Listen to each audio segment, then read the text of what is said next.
Here's the play again. Callahan. Ryan Callahan played through injury his entire career. The last 2 seasons, it was a back problem. Day to day, I didn't know how I was going to be. I'd start a game and my back would flare up with me. I wouldn't be able to finish the game. So it was tough mentally on me. It was tough on my back, obviously, too. And I thought at the end of the year I was going to be able to get it fixed. But this was different. Degenerative back disease. Doctors told him last summer he would never play again. A little bit of shock, to be honest with you. You don't expect to hear that. And you hear it from one doctor and you say, okay, and you think you're going to go see another doctor who's going to tell you different, and you keep hearing the same thing.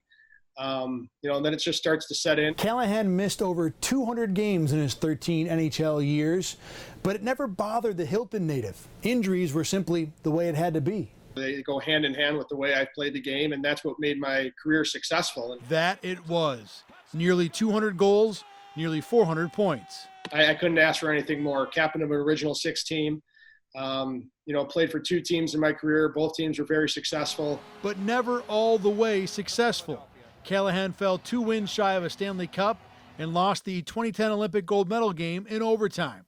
The latter, however, is hardly disappointing. There was a while I didn't even want to look at that thing. It was that disappointment. But I honestly say about a month or 2 afterwards, once emotions calm down and you realize, as a team, what you accomplished and how special it is.